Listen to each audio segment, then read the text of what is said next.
It's not hard, y'all. I just want a man who's gonna fuck me and feed me. It's my biggest struggle is finding something to eat, knowing what to eat. Am I eating enough? Do I have an appetite? Am I getting the right nutrients? Usually the answer is no. Like, it's my biggest struggle. Like, fucking eating. And so, if I find a man who wants to fill my belly in more ways than one, you already know. That's a winning combination for me. Oh my. And they all say, I want you, like, you know, I'm gonna get you thick. Because, like, they could see the potential in my lower body half. Okay? But, you already know that they want to get you thick, but not too thick. You know? Just a whole, just fuck me and feed me. You wonder why there's so many women in their 20s, 30s, 40s that are... This is the kind of...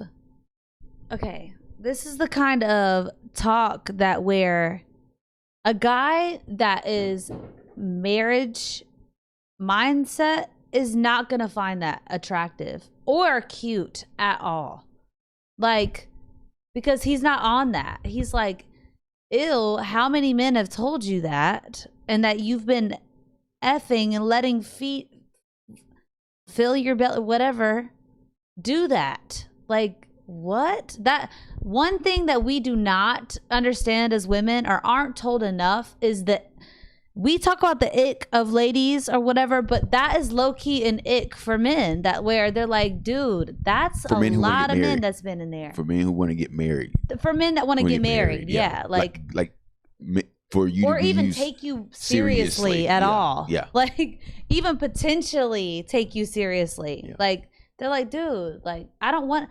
Why are you on the internet saying this stuff? Because she's mixed up in her head men that want to sleep with her as... that's something that they like. So like, she thinks that that's what will get her married. You see what I'm saying? Talking that way won't hurt her chances to get married, because she believes that's what men like. And that's what a lot of us think that is. Okay, I've been there, like, where we think that that's all that you guys want, like, for real. And like, even within my marriage, I thought I had to work that out. Like, wait, so that's not it? Like, that's not just that? And he's like, no, like, what? Like, you know, that takes time, like, to go back over those things and be like, dude, oh, you're just thinking that because of choices you made in your life.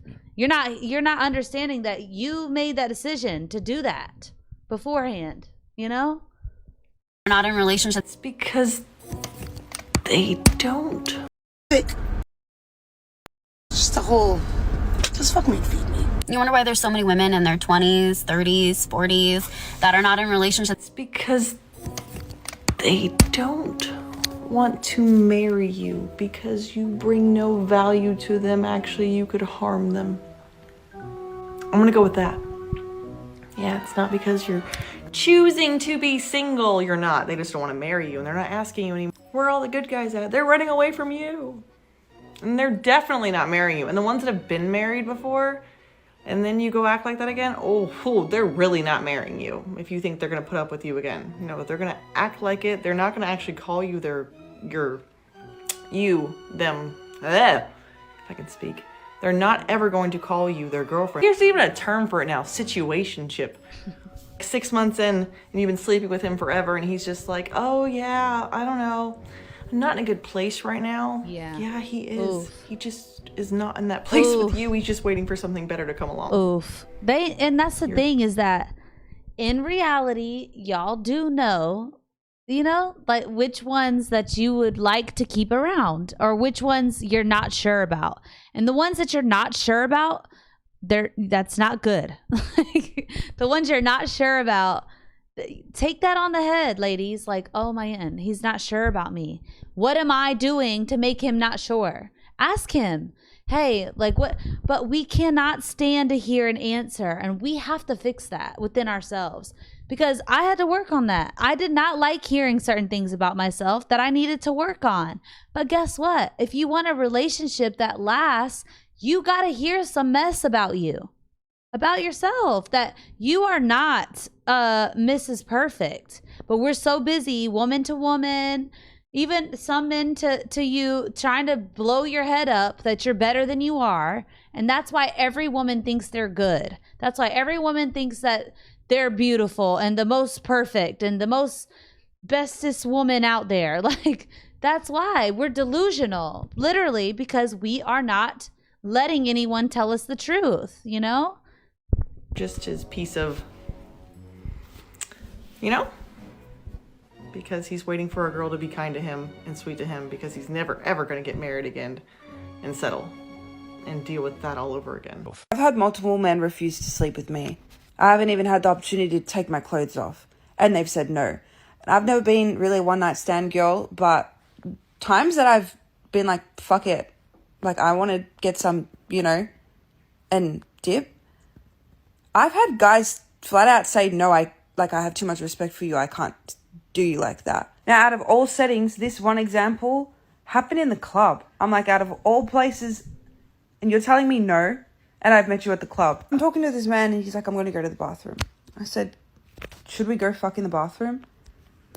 I looked him dead in the eyes when I said it, but I was joking. I wouldn't have actually, but I'm a shit stirrer. This man looked me dead in the eyes and he said, shut the fuck up, because you're not one of those girls, and I would never do you like that, and I have too much respect for you. Oh my God. So, no. Oh my goodness. You know what's crazy? Is that is majority of men that behave that way. But yet this is not what we are told of you men. What we're told, men bad, they just do this thing, da-da-da-da. But in all honesty, who are those dudes that are holding doors for you? Who are those dudes that walk you out after the end of your shift, that you just don't even think about those guys, do you, at all? Oh, okay. Yeah, they're just talking about the bottom of the barrel men that they attract, and they don't understand that. They don't understand that it's because I put on a signal for a particular type of man, and then when I put on that signal, I only get this type of man. Therefore, in her head, she thinks that all men are this one particular way. But then think about the craziness of that. This has not only happened to her a couple of times, it happens to her often. Yeah. What? If that isn't very telling of that men are better than us, more good-hearted than us. Okay, granted, it's one person right now, but I know men now, and I'm like, that is majority of men that would move that way. Also, they actually just didn't want her, and the respect thing was a lie. They don't respect her. They were just ew. Yeah, pretty much. Yeah, so it's like, but I'm going to tell you I respect you out of respect. I'm so kind that I'm going to, what? Yeah. Okay, this is crazy. And I'm like, what's a girl got to do to get dick around here? Has feminism and the favoring of women's rights killed marriage? More and more men are not only moving away from relationships, but they're moving away from marriage. And we see a lot of men that have gone through a divorce who are just checking out of relationships with women altogether. I've seen so many comments in my comment section of men who have gone through terrible divorces, who are in financial ruin, who have lost access to their children. Why has it become so risky for men to follow their heart, to get into relationship with women and to get married? Why are men moving away from something that should be so pure? Why have men decided to move away from love, from connection, and from relationships? Divorce rates are extremely high, but it's men in particular who are moving away from traditional marriage. Marriages feel fragile. It's oftentimes men that are not only financially ruined by marriages or by divorces, also emotionally ruined. And there's men who never recover from the detriment and the damage that the divorce has caused them. Men are left financially broken, emotionally shattered, and many men get even cut off from their own children. And I don't think that we understand the importance of a man in a child's life. But I've spoken about this before, and it really upsets me that we favor women in court, women looking after the children, instead of children also having the rights, and the fathers having the rights to spend time with their own children. So I'm not... And that's the thing, is that the only correction that I am realizing that until, because it isn't gonna happen for some years unless okay, is that us women have to hold each other accountable and set standards, create a divide between wives and hussies, that word, that we need to create the divide, that we need to hold each other to a standard. And we need to have a little bit of shame amongst women. Like, think about those women back in the, 40s, 50s that we always love those romantic movies about, and just, oh, why can't things be back to that time, blah, blah, blah. But because the women were amongst women, like, she's divorcing her husband. Like, what the heck? Like, now that, look, I don't condone gossiping and anything like that, but at least we were like, what are you doing? Like, that's crazy. Like, that makes more sense. That creates a society to where you're willing to stay with that person and work it out and find out where you're the problem so that you don't have to face that kind of shame. You know what I mean? We might have to do that again. Actually, sorry, not might. We will have to do that again. Otherwise, the men are going to have to do something about it. Okay? That's just what it is. Surprised that men are deciding to stay single or never engage in marriage, not courting women anymore, and why so many divorced men are staying away from getting remarried or re-entering in relationships because they draw the short end of the stick in society. Okay, let's talk some facts. 40% of marriages end in divorce. 40%, that's close to half. And it's different in the US and in Europe. But as of today, the percentage difference is not that large between the US and Europe. I think it's about 2%, 2 or 3%. So that is a very high number. And on top of that, 80% of the time in divorce, men are being cut off from their children. And that is not a small imbalance. That's an overwhelming majority of men that lose access to their children. Women pinning their children against the men because they want to feel better about themselves. Yet again, it's just a round and round circle. Whatever you got to do in order to feel good about yourself without having to do the actual work. Fathers that can see their children on the weekend. And in most of the cases, men are ordered to pay alimony and child support for their children, and not even having the rights to see their kids. So this leads to financial ruin because a lot of men actually also lose their homes and are financially burdened in a way that they can no longer sustain. And a lot of men take years, if ever, to recover from this financial blow and this emotional blow. And I think that we women need to understand the risks that men face when they engage in marriage with a woman. Us women need to understand that there's a huge financial risk for men to get married.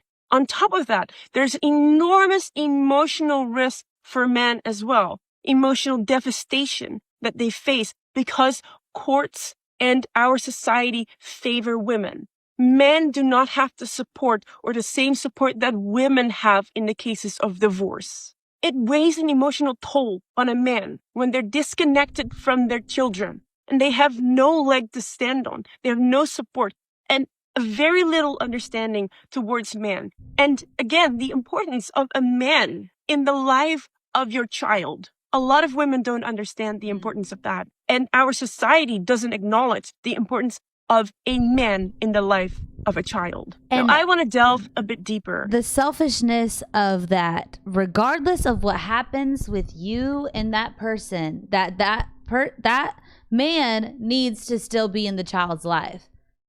Like, think about that. We are so selfish as women that we are like, screw that kid. Like, because of me. Like, what?